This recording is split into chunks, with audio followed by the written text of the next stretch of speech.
Obrigado, viu? Amém. Boa noite, irmãos e irmãs. A graça e a paz do Senhor Jesus seja abundante no seu coração. Amém? É uma imensa alegria, uma imensa satisfação estar aqui de novo, junto com vocês,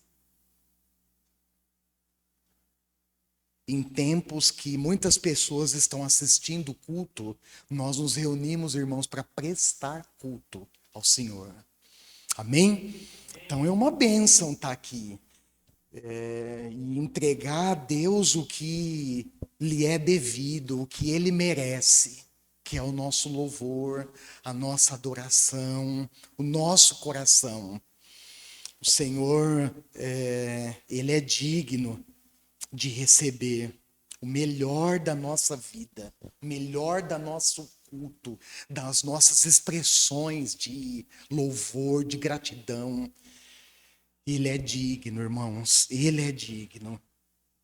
Eu quero dividir com vocês hoje. Abra sua Bíblia, por favor. Livro de Atos dos Apóstolos,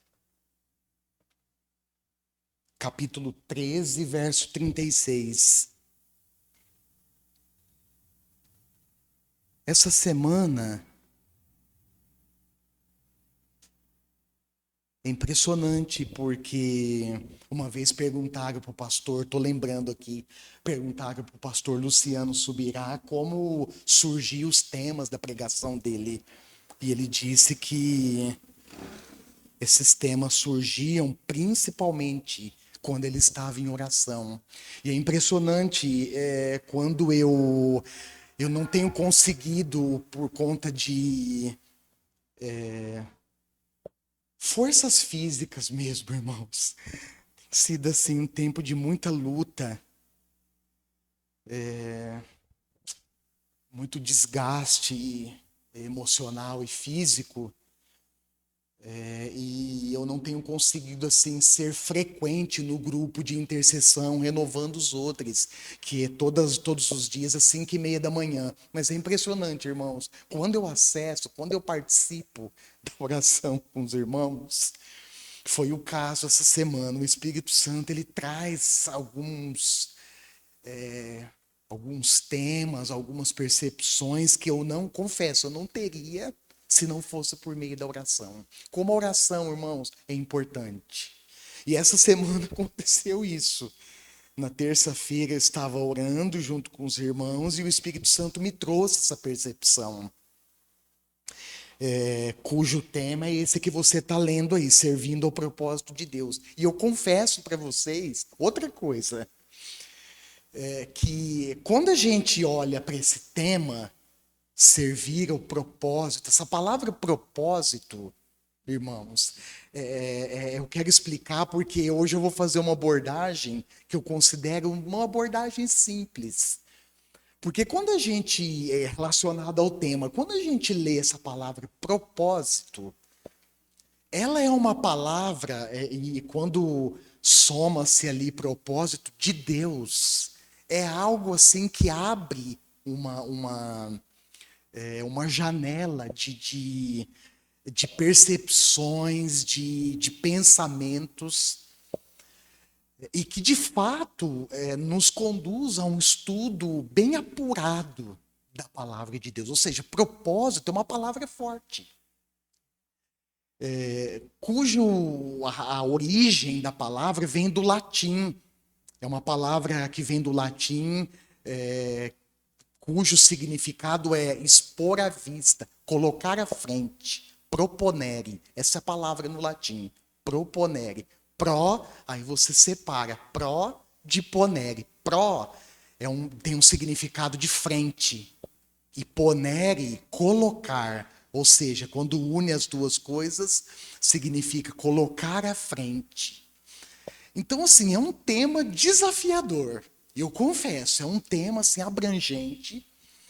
E a minha abordagem, irmãos, aqui para vocês vai ser uma abordagem simplista.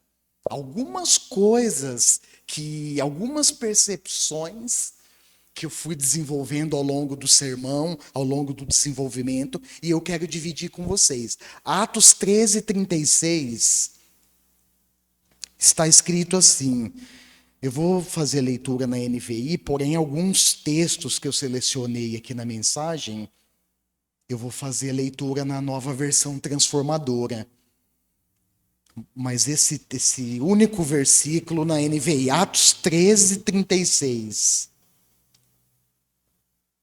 Tendo, pois, Davi servido ao propósito de Deus em sua geração, adormeceu, foi sepultado com os seus antepassados e seu corpo se decompôs. Tendo, pois, Davi servido ao propósito de Deus em sua geração, nós vamos entender um pouquinho melhor isso. Adormeceu, foi sepultado com os seus antepassados e seu corpo se decompôs. Esse único versículo, a Bíblia é impressionante. É impressionante. Por isso que é o livro mais vendido do mundo. E você sabe, irmãos, uma curiosidade. O livro, dentre os 66 livros da Bíblia, porque ela é um livro composto de 66 livros. E o livro mais lido é o livro de Salmos. E por incrível que pareça, um outro dado interessante, dentre os 150 salmos, o rei Davi escreveu praticamente metade dos salmos. Davi, irmãos, é um personagem muito interessante das escrituras. E é interessante porque até pouco tempo eu estava estudando, recentemente agora, se eu não me engano, 2016, foi a arqueologia, foi fazer algumas escavações, os arqueólogos foram fazer algumas escavações em Israel e eles acharam um possível local onde foi construído o palácio do rei Davi. E isso foi um achado assim tão interessante e importante para a história bíblica e para a história da humanidade, porque até então não tinha nenhuma evidência de existência do rei Davi. Lógico, nós que acreditamos na palavra de Deus, nós que temos a palavra do Senhor revelada como única regra de fé e prática infalível, nós sabemos, irmãos. Mas para os críticos, aqueles que precisam de evidências, esses achados arqueológicos são importantíssimos. E é interessante a Bíblia, porque esse único verso que nós lemos aqui nos conecta a um contexto histórico muito rico. Aí, lógico, aí precisa estudar a Bíblia, não tem jeito. Aí precisa mergulhar na história de cabeça mesmo, literalmente de cabeça, para poder conhecer, para poder aprender. Mas esse único verso nos conecta na história bíblica. Muito interessante, uma história muito rica. E aqui o médico Lucas, ele inclui na sua narrativa vários acontecimentos. Se você for pegar o livro de Atos, você vai perceber que Lucas, ele é detalhista ao incluir vários acontecimentos que se originaram, inclusive, após a ascensão de Jesus. Atos capítulo 1, verso 9 ou 11. Dentre esses, eu quero destacar, primeiro, a manifestação do Espírito Santo. Ele faz esse destaque da vinda, como você preferia, a vinda ou a manifestação do Espírito Santo. Atos, conforme a palavra de Jesus se cumpre em Lucas 24, Jesus, depois de ressurreto, ele fala para os discípulos, olha, esperem, aguardem em Jerusalém a promessa do meu Pai. E essa promessa seria a vinda, a manifestação do Espírito Santo de uma forma assim sobrenatural. A casa onde aquelas pessoas estavam reunidas orando se enche com a presença do Espírito Santo. Esse é o primeiro destaque dos acontecimentos que Lucas registra. O segundo E não só a casa, né, irmãos? Desculpa, o Espírito Santo enche a vida de todos aqueles que estavam ali reunidos. O texto diz que todos foram cheios do Espírito Santo. E uma manifestação sobrenatural, como uma língua de fogo, aparece sobre a cabeça. Deixa eu ver se tem língua de fogo aqui sobre a cabeça de vocês. Aparece sobre a cabeça das pessoas. Uma manifestação sobrenatural. E elas começam a falar em línguas. Inclusive, alguns falam em línguas dos nativos ali. E a turma, quando vê aquilo, fica assim: como é possível? Mas era uma manifestação do Espírito Santo. O outro acontecimento foi a morte de Estevão. Lembra? Estevão, ele foi o primeiro mártir cristão.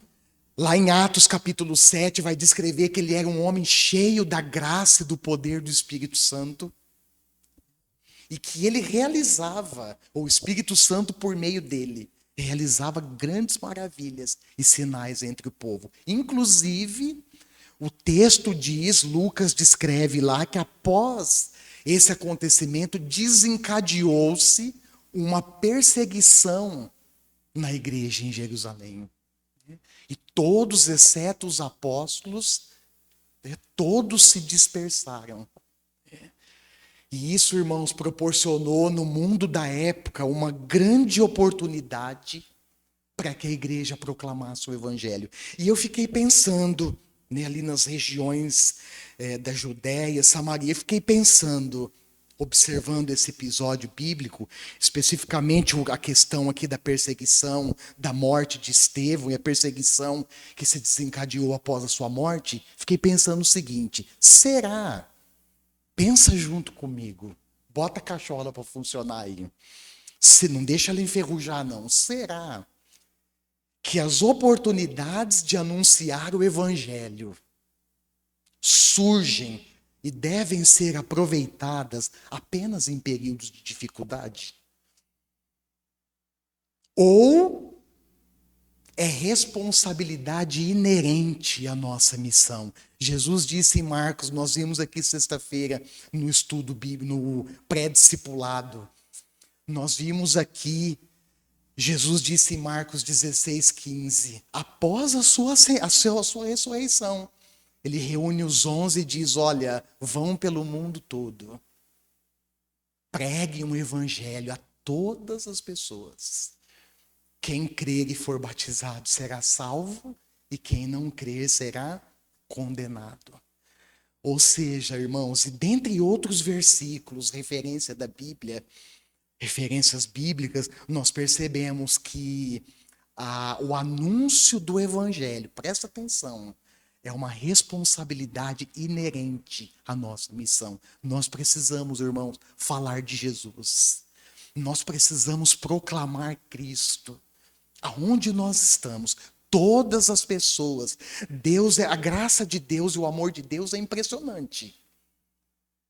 Porque enquanto todas as pessoas não ouvirem o evangelho, Jesus não voltará. O que é isso, irmãos? É a graça de Deus proporcionando oportunidade para todos. Só que o problema não é só a gente proclamar. A questão é que a proclamação é parte da nossa missão, sim. Mas a questão, irmãos, é que as pessoas precisam crer no evangelho. E esse trabalho de convencimento do coração humano é um trabalho do Espírito Santo. A nossa missão é anunciar Cristo. Amém? A nossa missão é falar do evangelho a todas as pessoas. E o outro acontecimento foi a conversão de um homem chamado Saulo. Sabe quem é esse homem? Saulo de Tarso. Atos capítulo 8, verso 1 ao 3 e Atos 9, vai mostrar, irmãos, que esse Saulo, além de consentir na morte de Estevão, ele devastava a igreja. Irmãos, quando eu penso na conversão de Saulo de Tarso, eu fico assim, maravilhado. Como Deus age de acordo com o seu propósito. Eu fico impressionado. Porque o texto diz, se você for lá em Atos 8 e depois Atos 9, você vai ver que Lucas registra que Saulo devastava a igreja. Ele ia de casa em casa, irmãos. Para pensar. Ele batia na porta, eu fico tentando imaginar ele batendo na porta. Olá, é discípulo de Jesus? É discípulo, é seguidor do caminho? Como eles eram conhecidos? Sim, sou. Paulo arrastava essas pessoas para a prisão. O texto diz que ele, conversando com o sumo sacerdote na época, ele pediu cartas de autorização para o sumo sacerdote, para que quando ele chegasse em Damasco, se ele encontrasse ali pessoas, discípulos de Jesus, seguidores do caminho, porque os cristãos, irmãos, no primeiro século, levavam tão a sério a sua fé em Jesus, que eles eram denominados de seguidores do caminho. Olha só. E ele pede, então, cartas de autorização para que quando ele chegasse em Damasco, se ele encontrasse ali um discípulo de Jesus, ele pudesse os arrastar para a prisão. E esses e outros acontecimentos, muitos sinais, maravilhas. Alguns estudiosos, inclusive, sugerem que o livro de Atos dos Apóstolos deveria ser denominado Atos do Espírito Santo, de tantos sinais, de tantas maravilhas que eles presenciaram, irmãos, manifestações maravilhosas do Espírito Santo. E o texto diz, em Atos 9:31, que esses e outros acontecimentos foram contribuindo para o crescimento da igreja. Um crescimento numérico, um crescimento saudável. E o texto diz que a igreja, encorajada pelo Espírito Santo, ela crescia em número, vivendo no temor do Senhor. Glória a Deus por isso. Precisamos de melhor encorajamento do que esse que vem do Espírito Santo? Existe encorajamento mais perfeito, irmãos, do que esse, mais completo, que vem da parte do próprio Espírito Santo para nós? E uma outra questão importante que eu fiquei pensando, envolvendo esse tema, é que servir ao propósito de Deus, grave isso, nos conecta a grandes oportunidades. Olha para a pessoa que está do seu lado e fala assim para ela: servir ao propósito de Deus nos conecta a grandes oportunidades. Mas fala para ela, mas essas oportunidades envolvem grandes mudanças e grandes desafios. Quem está aqui está disposto a aceitar mudanças e desafios? Se você está disposto, se você está pronto para aceitar mudanças e desafios, então você está no caminho de servir o propósito de Deus. Porque servir o propósito de Deus, irmãos, não é fácil. Nos coloca diretamente num caminho de mudanças que mexem com a nossa estrutura, irmãos. Não tem jeito. Se você for olhar para a história bíblica, a história do povo de Israel, você vai ver exatamente isso. Eu listei aqui alguns exemplos do Antigo e do Novo Testamento. Não tem jeito. Irmão, se envolver com Deus e com seu propósito, grave isso. É se envolver com mudanças. É se deparar, é encarar diretamente desafios. E olha, eu vou dizer mais para vocês. Desafios e mudanças que não são muitas vezes, irmãos, agradáveis para nós. Eu me lembro,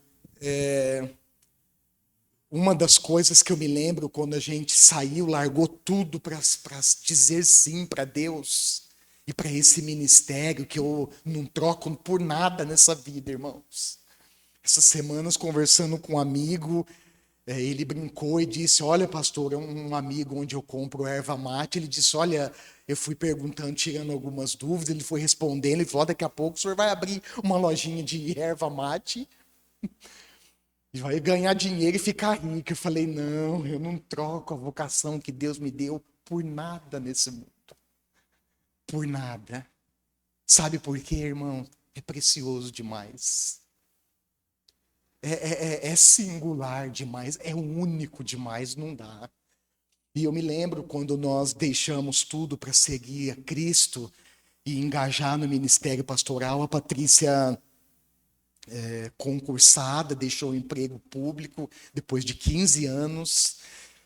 E eu me lembro que eu fui levá-la para assinar os documentos da exoneração do pedido de demissão e ela subiu as escadas da prefeitura chorando. E depois ela me relatou. Eu não vi, mas depois ela me relatou. Ela falou: Olha, como foi difícil subir cada degrau dessas escadas. Não tem jeito, irmão. Se envolver com Deus e com o seu propósito exige mudanças. E se nós não estamos dispostos a mudar, eu também preciso te dizer, assim com muita franqueza, nós não poderemos servir os propósitos de Deus. E eu fiquei pensando nisso, desafios e mudanças que envolvem alguns elementos. Anota aí, grava aí, fé.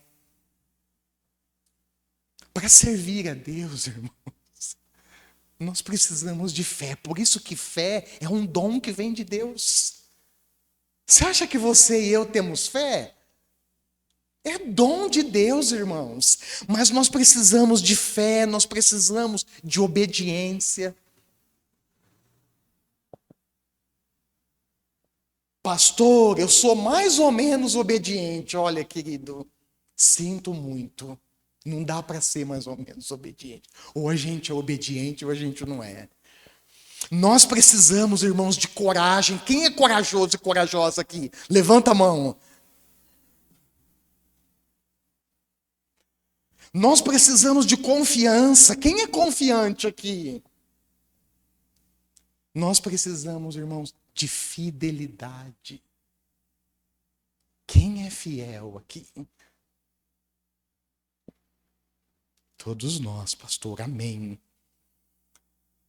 E vou te dizer mais, se certamente, ainda que sejam propósitos de Deus, nós não seremos poupados de problemas, de lutas e de dificuldades. E essa realidade, irmãos, que eu estou trazendo para vocês, ela pode ser fundamentada por alguns episódios bíblicos. Eu selecionei aqui alguns, senão não dá tempo de ficar aqui relatando a maior parte deles. Mas eu selecionei alguns no Antigo e no Novo Testamento. Olha só, no Antigo Testamento, eu me lembrei do chamado de Abraão. Lembra? Gênesis capítulo 12, olha aí. Quando Deus chama Abraão, irmãos, para deixar tudo, sair da terra dele, do meio dos parentes dele, que eram idólatras. Pai de Abraão era idólatra. Naquela época era comum essa tendência politeísta, essa tendência a adorar, a cultuar diversos deuses. E o pai de Abraão era assim. E Deus, quando chama ele para sair da sua terra, do meio dos seus parentes, deixar tudo e seguir para a terra de Canaã, irmãos, Abraão tinha 75 anos de idade. Quantos anos a senhora tem, dona Lígia? Opa, bateu na trave. Já pensou? Então, quando Deus chama Abraão, Abraão tinha 75 anos de idade.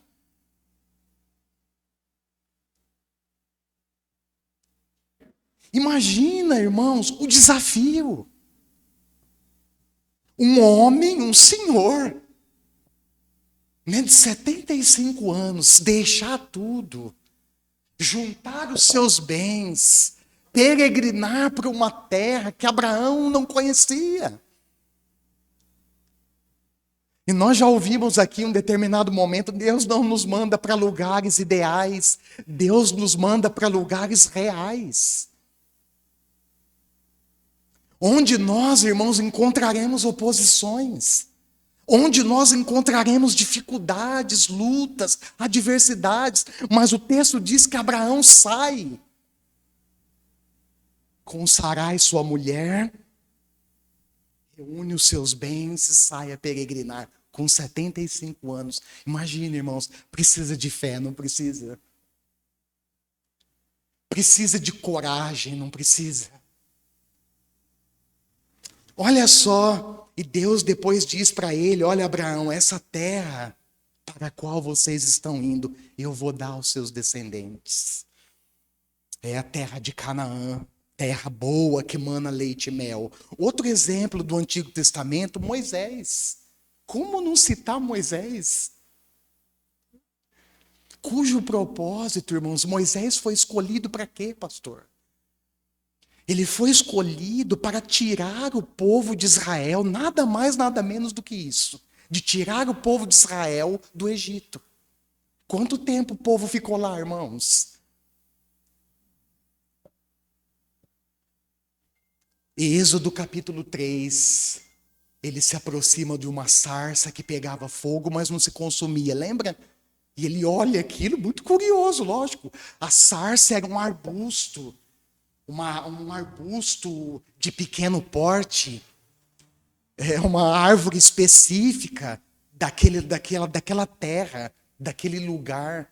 E ele olha a sarça pegando fogo, mas ela não é consumida. E conforme ele se aproxima da sarça, ele ouve uma voz dizendo: Moisés, não se aproxime.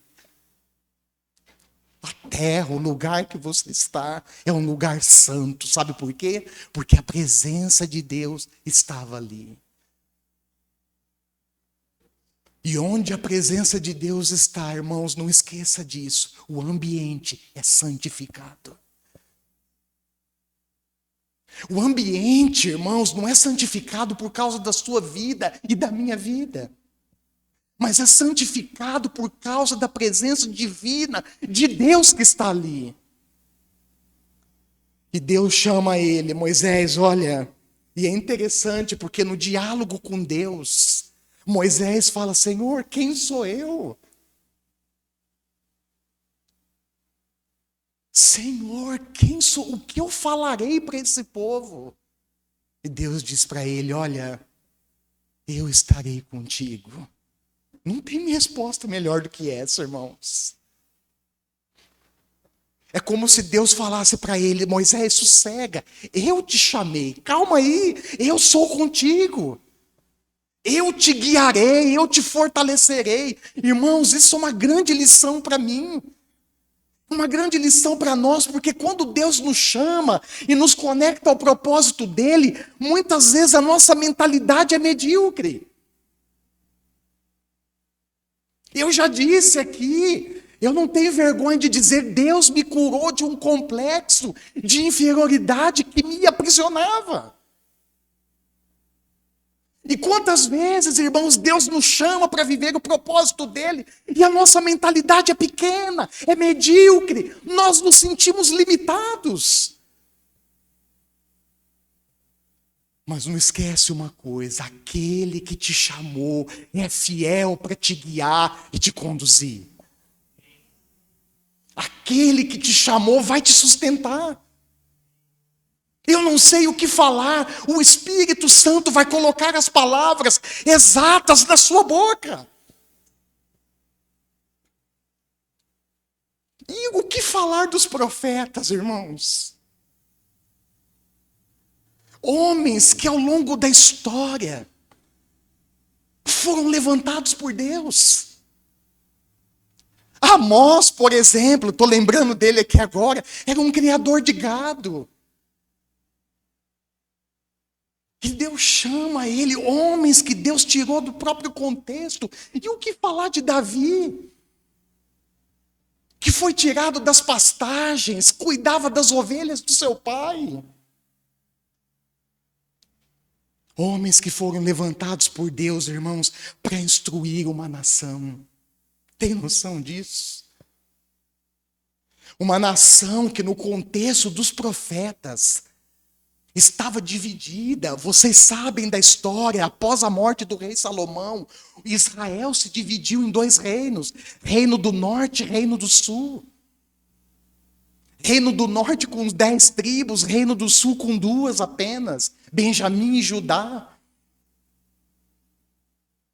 As 2 nações, irmãos, preste atenção nisso. Israel e Judá estavam mergulhadas numa crise política, numa crise social, numa crise espiritual profunda. No exílio, o povo quase deixa de orar porque já não conseguia mais se expressar a Deus. E Deus levanta homens. Para quê? Para condenar, irmãos, a nação? Deus levanta homens para trazer a nação de volta para perto dele. Irmãos, como Deus nos ama. Às vezes, eu fico assim, contemplando as minhas fragilidades, os meus pecados. E eu fico pensando, irmãos, como Deus é misericordioso. Como Deus, Ele nos chama, Ele nos atrai pela sua graça, pela sua misericórdia. Talvez alguém fale, pastor, mas Deus também é justo, é Deus de juízo. Sim, Ele é mesmo. Mas Ele é um Deus que nos atrai por sua graça. E Ele levanta os profetas, irmãos, para trazer a nação, para pôr a nação no trilho. Porque o pecado nos destrói, o pecado nos mata fisicamente e espiritualmente. Ele levanta os profetas, irmãos, para conduzir a nação ao arrependimento, para se voltarem para Deus de todo o coração, para abandonar os ídolos. Tem mais um monte de exemplo do Antigo Testamento, mas agora eu vou passar para o Novo. Irmãos, um exemplo, particularmente, tem outros, mas para mim é fantástico. Qual é, pastor? Maria. Uma mulher simples, que vivia num vilarejo simples. Olha, irmãos, como Deus faz os propósitos dele. Olha como Deus escolhe. Que foi escolhida para acolher o próprio Deus no seu ventre. Mateus capítulo 1, versos 18 a 25. Irmãos, eu fico pensando quantos desafios, quantas mudanças. Maria, quanta oposição, quanta crítica ela deve ter ouvido na época. Porque se você bem lembrar, o texto diz que ela estava prometida a José em casamento. Eles ainda não tinham se casado. De repente, como assim? Maria está grávida. E José, quando fica sabendo, natural, né, irmão? Se fosse eu também, às vezes a gente pensa, pô, José pisou na bola nada. Se fosse eu, também ia cancelar o casamento. Como assim? Eu estou prestes a casar, minha noiva parece grávida. Mas, os propósitos de Deus, ninguém frustra. Dormindo, irmãos, apareceu um anjo para José e disse, olha, não faça isso. Não cancele o casamento. A criança que está no ventre de Maria foi gerada pelo Espírito Santo.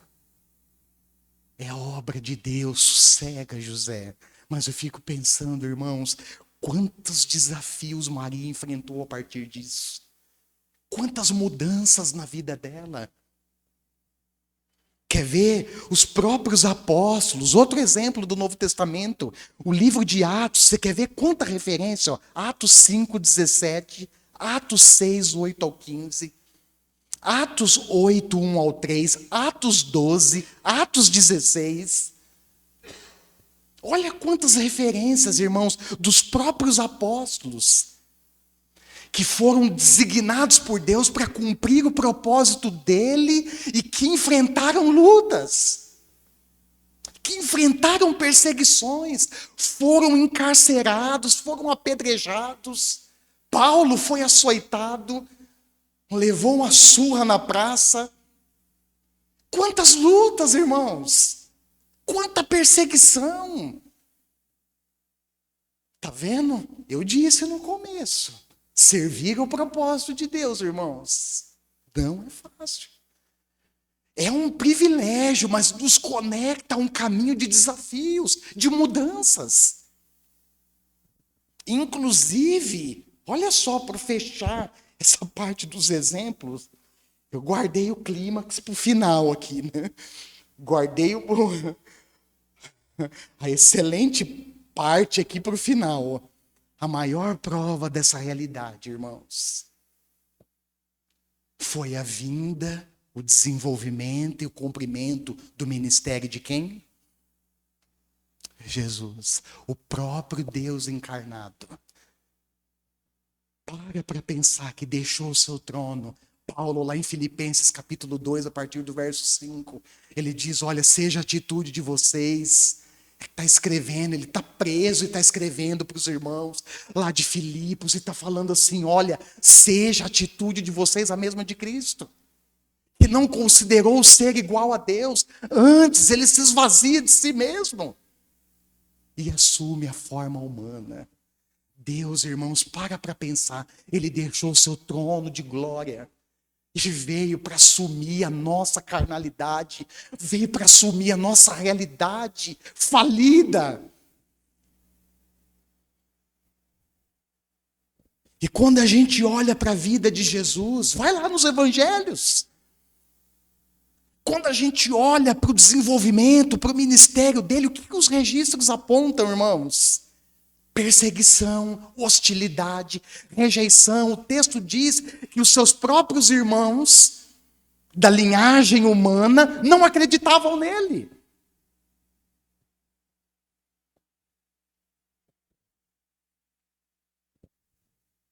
Culminando no ponto máximo, que foi o quê? A sua morte na cruz. Conforme descreve o apóstolo João, abre comigo João 1, 9 ao 11. Olha que texto lindo, irmãos. Evangelho de João, capítulo 1, verso 9 ao 11. Na NVI, você que é rápido de endereço, vai lá comigo. Está escrito assim, estava chegando ao mundo a verdadeira luz que ilumina todos os homens. Olha só que coisa fantástica. Aquele que é a palavra, ou seja, o logos de Deus no grego, o verbo de Deus, agora estava encarnado. Olha só, irmãos, a palavra de João. Aquele que é a palavra estava no mundo. E o mundo não. E o mundo foi feito por intermédio dele, mas o mundo não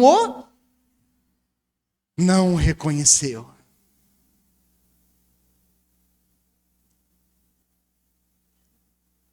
Veio para o que era seu. Provável referência aos judeus, mas os seus não o receberam. Jesus foi rejeitado, irmãos, pelos seus próprios contemporâneos. Outro texto profundamente revelador, uma profecia 700 anos antes do nascimento de Cristo. Olha que coisa maravilhosa, irmãos. Isaías, capítulo 53. Você que é rápido de endereço, vai lá comigo, vale a pena esse texto. Profeta Isaías, capítulo 53, a partir do verso 1. É o capítulo inteiro, mas eu vou ler algumas partes. Olha só. Olha a realidade descrita pelo profeta aqui, irmãos.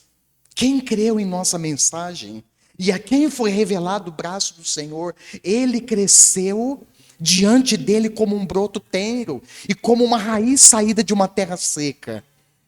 Ele não tinha qualquer beleza ou majestade que nos atraísse, nada havia em sua aparência para que o desejássemos. desejássemos, ele foi desprezado, rejeitado pelos homens. Um homem de dores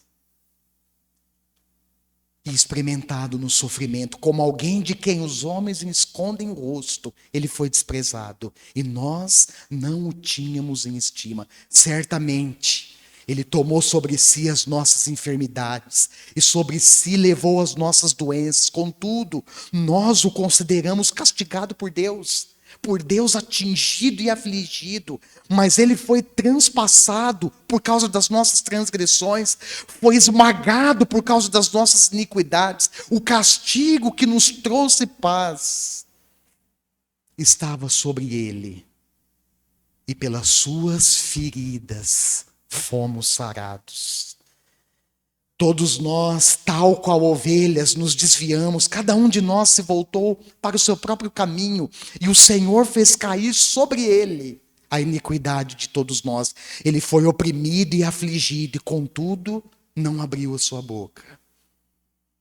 Como um cordeiro foi levado para o matador, e como uma ovelha que diante dos seus tosqueadores fica calada, ele não abriu a sua boca. Com julgamento opressivo, ele foi levado. Alguma semelhança com Jesus? Até aqui. Com julgamento opressivo, ele foi levado. E quem pode falar dos seus descendentes? Pois ele foi eliminado da terra dos viventes, por causa da transgressão do meu povo. Ele foi golpeado. E segue o texto, irmãos.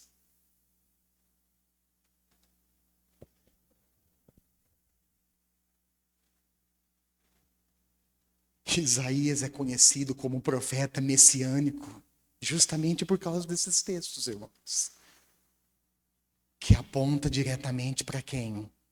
Para Jesus.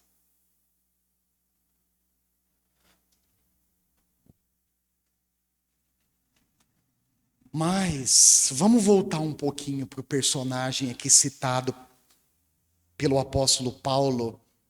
E é legal porque Paulo, ele cita que Davi, no seu primeiro sermão público, numa sinagoga na cidade de Antioquia da Psídia, existia 2 Antioquias. Se você olhar no mapa, é por isso que Lucas, olha só, irmãos, a precisão de Lucas. Podia só ter colocado lá, né, em Antioquia, não, ele inclui Antioquia da Psídia, para determinar com precisão onde Paulo fez o seu primeiro sermão público. Ele chega junto com Barnabé na sinagoga, e era comum na sinagoga daquele tempo, os visitantes. Hoje a gente não pode fazer isso, é difícil. Mas naquele tempo era comum, os visitantes eram convidados a falar à frente. O sacerdote, o responsável pela sinagoga, identificava o visitante e chamava, e o texto diz que ele identifica Paulo e diz: olha, se vocês, Paulo e Barnabé, se vocês, irmãos, têm uma palavra de encorajamento para o povo, diga aí. E Paulo se levanta, irmãos. Primeiro sermão dele, depois da conversão. Olha só. E ele então começa a relatar episódios do Antigo Testamento. Dentre eles, ele relata a libertação do povo do Egito. Olha lá o texto. E nesse ponto ele cita Davi, que Davi serviu o propósito de Deus na sua geração. E eu quero pensar em Davi, esse personagem interessante. E quero dizer, irmãos, que ainda que os propósitos de Deus sejam grandiosos, ainda que os seus propósitos possuam dimensões abrangentes e impactantes, quando eu olho para a vida de Davi, sabe o que eu aprendo? Que Deus escolhe pessoas simples e transforma elas em coadjuvantes do seu propósito. Olha que bênção. Deus escolhe, irmãos, pessoas assim. Foi assim com Abraão, foi assim com Moisés, foi assim com José, foi assim com Samuel. Dos 7 filhos de Jessé, dos 8, né? dos 7 que foram apresentados lá em 1 Samuel 16, Deus escolhe quem, irmãos?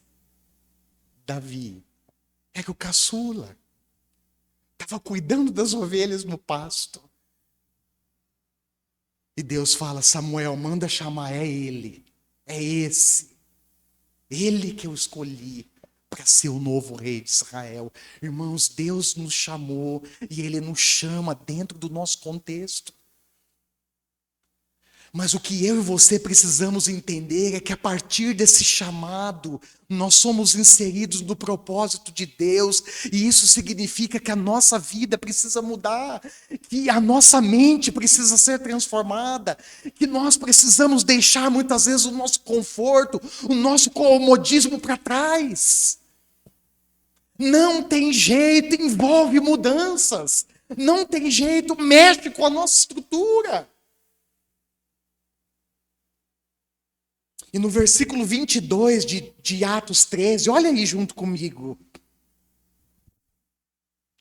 O que Paulo está mencionando aí, irmãos? Ele está mencionando que após Deus rejeitar a Saul, ele levanta Davi, filho de Jessé, homem segundo o meu coração. Se eu não me engano, na Bíblia toda, o único homem que é chamado segundo o coração de Deus é Davi. E olha a continuidade da frase, da palavra. Ele fará tudo o que for da minha vontade. Deus enxergou em Davi, irmãos, uma característica interna que determinou a sua escolha. Afinal, Deus não vê como homem. O que o homem vê? O exterior, a aparência. Se a gente for abrir um parênteses aqui, para pensar nisso, irmãos, como nós precisamos tomar cuidado. Sabe por quê? Porque as aparências, elas enganam. Tem muita ovelha disfarçada de lobo, irmãos.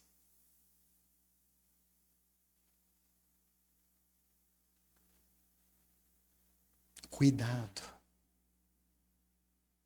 E se você for olhar o texto de 1 Samuel, quando Samuel vê o primeiro filho de Jessé, eu esqueci o nome dele, Abner.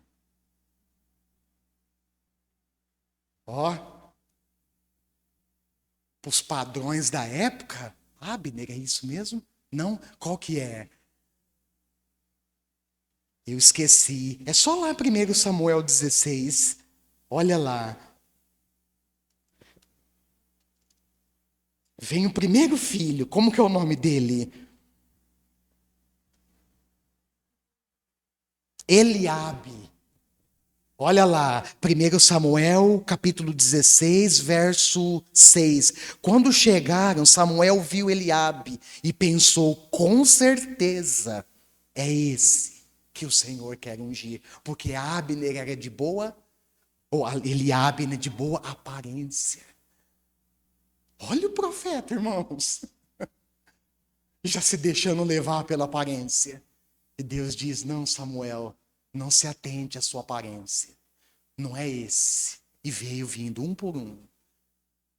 Olha que acabou. Só tem esses? 7. Só tem esses? Não, ainda tem um caçula lá no campo. Chama esse. É ele. Como nós precisamos, irmãos, tomar cuidado com as aparências. E especialmente tomar cuidado para não vivermos de aparência a nossa fé.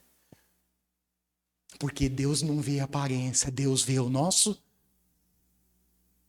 E isso, irmãos, eu não vou entrar nisso, mas isso é tão importante para Deus. O coração é tão importante para Deus, que quando Jesus, em João 4, conversa com a mulher samaritana, o que ele fala para ela? Olha, mulher, é o seguinte. O lugar da verdadeira adoração não é no Monte Gerizim, nem aqui em Jerusalém. Sabe por quê? Porque Deus procura Quem? Os verdadeiros adoradores. Deus não está preocupado só com adoração. Deus está preocupado principalmente com quem? Com quem o adora. Deus procura corações sinceros, irmãos. Deus procura, entende isso, corações verdadeiros. Deus procura corações fiéis, entregues a Ele. Os verdadeiros adoradores, Jesus diz que o adoram em espírito e em verdade. E Deus enxerga em Davi, estou caminhando aqui numa transição do desenvolvimento para a conclusão, mas falta um pouco ainda, aguenta aí. Deus enxerga em Davi, irmãos, uma característica que determina a sua escolha: obediência. Ponto, para aí, pastor, não, eu fui estudar mais, irmãos. Eu não me contentei, só falei, não é possível, tem mais alguma coisa. E se você for olhar, irmão, certamente, antes de citar as outras, Davi não foi perfeito. Mas o seu coração, se você abrir o livro de 1 Reis, capítulo 15, 1 ao 5, o autor de Reis vai dizer, irmãos, que o coração de Davi era inteiramente consagrado ao Senhor. 1 Reis 15, 1 ao 5, pode olhar aí. Mas Davi, irmãos, demonstrava também outras características. Por exemplo, 1 Samuel 17, 17 e 20, 1 Samuel 17, 32 ou 37, vai mostrar que Davi era responsável.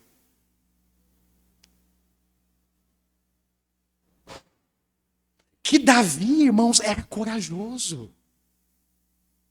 Quando o exército inteiro de Saul tremia as pernas de medo de Golias, quem se colocou na linha de frente para enfrentá-lo?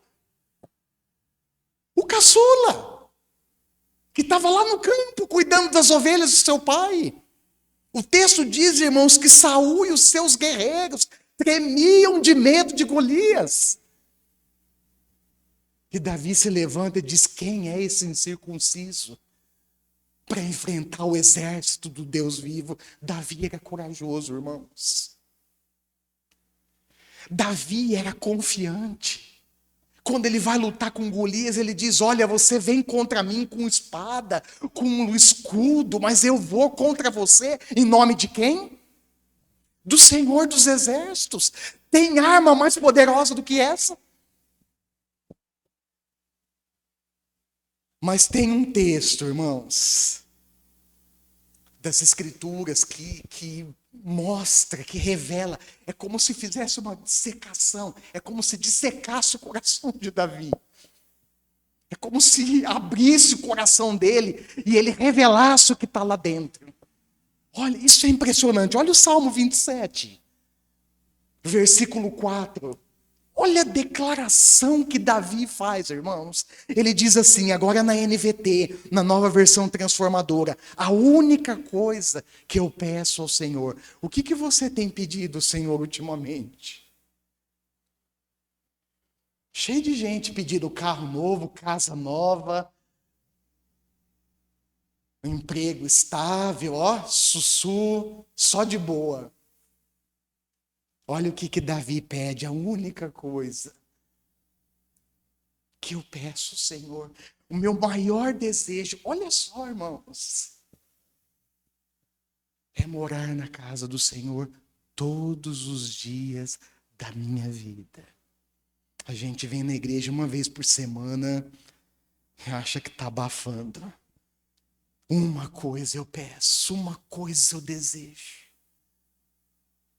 Uma crítica não, tá? Só uma observação de uma realidade de muitos de nós. Inclusive minha também. É morar na casa de Deus todos os dias da minha vida. Para quê? O que tanto faz nessa casa de Deus, Davi? Olha lá a sequência. Eu quero estar ali para contemplar a beleza do Senhor e meditar em seu templo. O desejo de Davi, irmãos, era conhecer o Senhor profundamente. Eu fico pensando, irmãos, quantos daqueles que hoje se denominam, enchem a boca para dizer que são evangélicos, a gente nem usa mais a expressão discípulo de Jesus. Ah, o que você é? Eu sou evangélico. Quantos de nós, irmãos, temos esse desejo que Davi teve? Quantas pessoas, irmãos, isso não é uma crítica, uma observação à luz das Escrituras, se aproximam de Deus porque desejam a presença dEle e não só desejam o que Ele pode nos dar, o que Ele pode nos oferecer.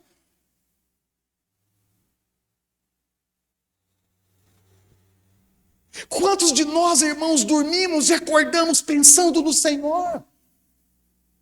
Quantos de nós desejamos meditar na Sua palavra todos os dias para conhecê-lo ainda de maneira mais profunda?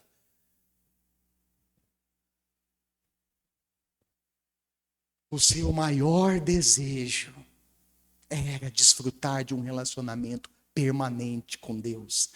O que nós vemos muito hoje, irmãos, são pessoas que chegam e vão. Parece que a porta da igreja é um saco sem fundo, sabe? Vem e vai, vem e vai, vem e vai, vem. Aí dali a pouco alguém pergunta, pastor, e o fulano? Essa semana me perguntaram de uma pessoa, eu disse, olha, sinto muito, não está mais conosco.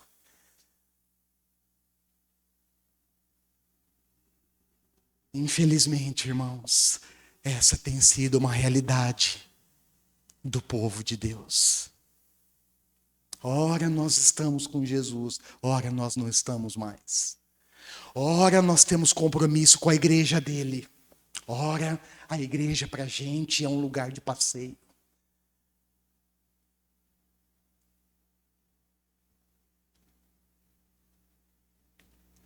E eu fiquei pensando, né? Tem jeito, tem que pensar. Eu fiquei pensando, existe propósito, irmãos, mais importante do que esse? Eu sei. Nós estamos envolvidos com a vida do dia a dia, é normal, irmãos. O problema não é nos envolvermos com o trabalho, com família, com as atividades extras da igreja. O problema não é esse. O problema, irmãos, é quando a presença de Deus começa a ser esquecida por nós. E eu quero encerrar com uma palavra de encorajamento. Quero que você saia daqui hoje encorajado. Amém? Quero que você que vai ouvir a mensagem depois, que você se sinta encorajado. Eu quero encerrar com um encorajamento pessoal a partir de quem? Da figura de quem? Do rei Davi. Que foi o caçula, nós já falamos isso, tirado das pastagens onde cuidava dos rebanhos do seu pai, para se tornar o quê? Rei de Israel. Um homem, irmãos, imperfeito, como todos nós. Aliás, deixa eu confessar outra coisa para vocês, irmãos, ainda hoje, me sinto tão incapaz, tão limitado para exercer a função que Deus me deu. Mas Ele me diz, segue, eu sou contigo. Davi, irmãos, certamente travou batalhas externas. Eu estou falando de guerras contra povos inimigos, mas Davi também travou, irmãos, lutas internas, lutas da alma. Irmãos, eu olho aqui para vocês, eu sei quantos de nós agora estamos travando lutas na alma. Como foi difícil, por exemplo, para você estar aqui hoje. Mas sabe por que você veio? Porque essa palavra é para você. Deus, irmãos, uma coisa que eu aprendi, Deus não faz nada sem propósitos. Um homem Olha o coração de Davi, irmãos, que quando confrontado pelo profeta Natã, pelo duplo pecado que ele cometeu, lembra? Adultério e homicídio. Mas quando Natã vai confrontar, Davi reconhece prontamente o seu pecado. E Natã contou uma parábola tão bem contada. Lembra de dois homens? Um rico e um pobre. Mas ele contou, irmãos, tão bem, que ele induziu Davi, antes de terminar a parábola, já dá a sentença. Olha lá o texto, 2 Samuel capítulo 12. E quando Davi, irmãos, pronuncia a sentença, fala, esse homem tem que ser morto. Natã aponta o dedo para ele e diz, esse homem é você, Davi. Que roubou a mulher do seu guerreiro valente, fiel, Urias.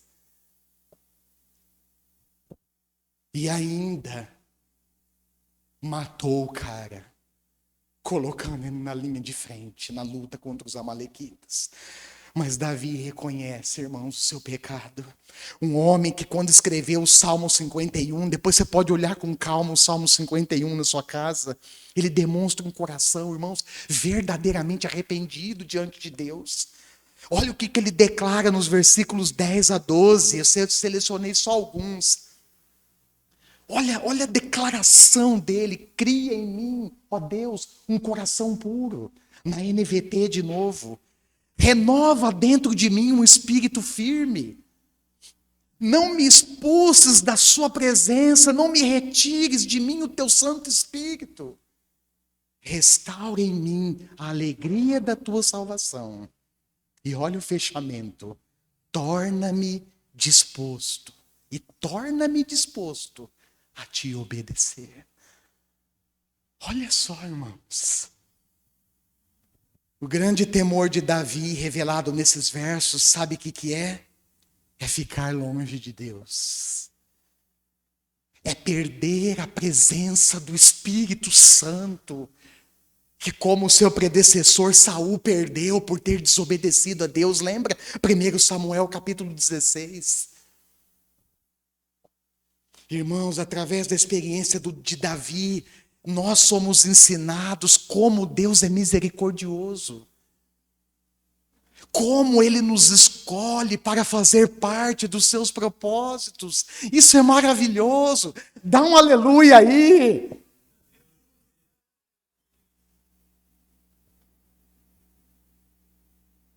Deus nos escolhe. Presta atenção no que eu vou dizer agora. E à medida que nós reconhecemos os nossos pecados, abandonamos, nós vamos sendo transformados e capacitados a servi-lo. Deus não chama ninguém perfeito, irmão. Sabe por quê? Porque não existe ninguém perfeito. Ele nos chama e Ele vai moldando o nosso caráter. Ele vai tratando o nosso coração. Ele vai perdoando os nossos pecados. Ele vai nos lavando das nossas imundícias e impurezas. Aquele que começou a boa obra em você, em nós, Ele vai completar. Você foi chamado, olha para a pessoa que está do seu lado, fala para ela com convicção. Para ela nunca mais esquecer do seu olhar. Vou falar para a senhora, hein, dona Lígia, olha bem nos meus olhos. E para ela nunca mais esquecer do que você vai falar para ela. Olha para ela e fala assim, você foi chamada por Deus. Você foi chamada para servir o propósito de Deus.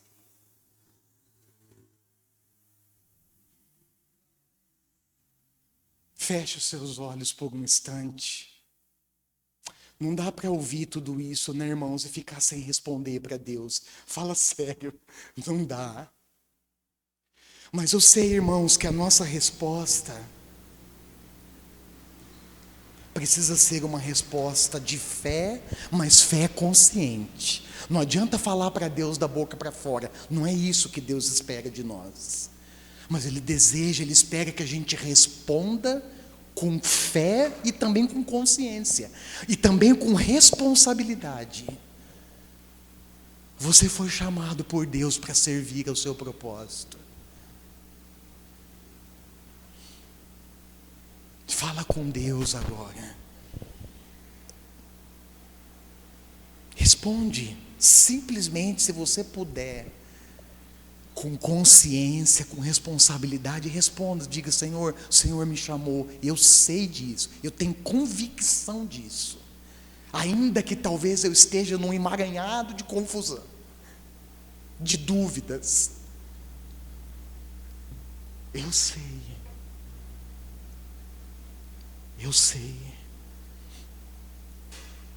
o Senhor me chamou. Se Davi serviu ao Senhor na sua geração, eu também quero servir, Senhor.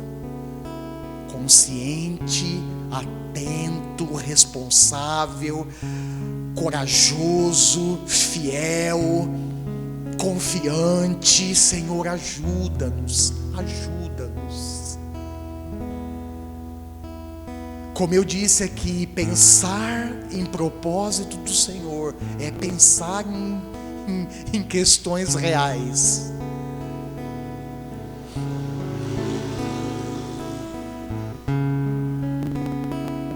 Porque os propósitos do Senhor nos conectam a períodos de mudança, de desafios.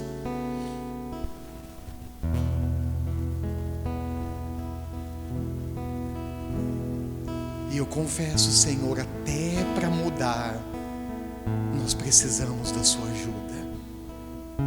Eu confesso que para mudar, que para sair da nossa zona de comodismo, de conforto, de preguiça espiritual, Senhor, nós precisamos da sua graça.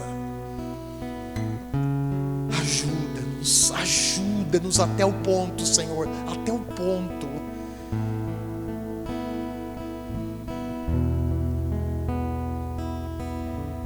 de entender, de viver esse propósito maravilhoso que Davi aponta no salmo que ele escreveu, Salmo 27, até chegar ao ponto de que a única coisa que possamos pensar, que possamos desejar, seja estar contigo, seja conhecê-lo, prosseguir conhecendo o Senhor de maneira mais intensa, de maneira mais intencional, de maneira mais profunda, de maneira mais sincera, de maneira mais autêntica, de maneira mais verdadeira possível. Fortalece os meus irmãos, Senhor. Fortalece as minhas irmãs que vieram essa noite. Fortalece aqueles que posteriormente acompanharão essa mensagem. Fortalece esse, Senhor, que possamos servir ao seu propósito com fidelidade, que possamos primeiro discernir os seus propósitos,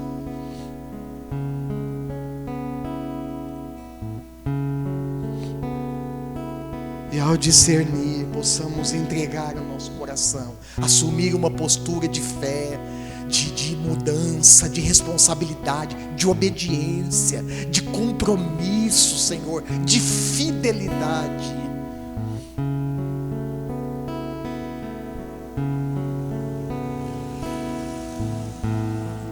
O Senhor não vê como o homem vê aparências, mas o Senhor vê o coração. Sonda-nos, sonda-nos, Espírito Santo, sonda a sua igreja, sonda mesmo. Passa esse check-up sobrenatural, faz esse check-up, essa sondagem divina, que só o Senhor pode fazer.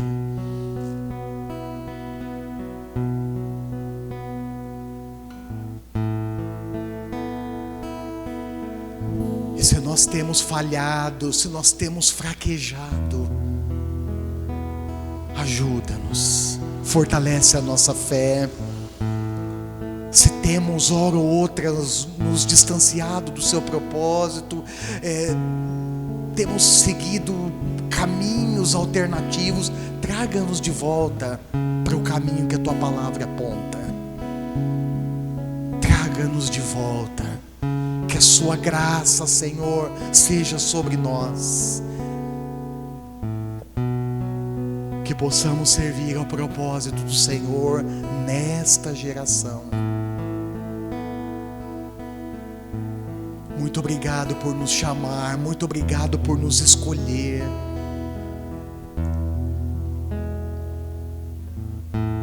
E muito obrigado por nos capacitar e especialmente por estar conosco todos os dias, como o Senhor disse antes da sua ascensão para os discípulos ali na Galileia. Olha, eu estarei com vocês todos os dias até a consumação dos séculos. Obrigado, Senhor, é a sua presença que nos fortalece, é a sua presença que nos impulsiona, é a sua presença que nos concede graça. Assim seja sobre nós, sobre a tua igreja, sobre o teu povo, em nome do Senhor Jesus. Amém e amém. Graças a Deus, amém. Obrigado, irmãos. Obrigado a você que nos acompanhou até agora, ou vai nos acompanhar, né? Desculpa, nós não estamos mais ao vivo. Um grande abraço, que Deus te abençoe.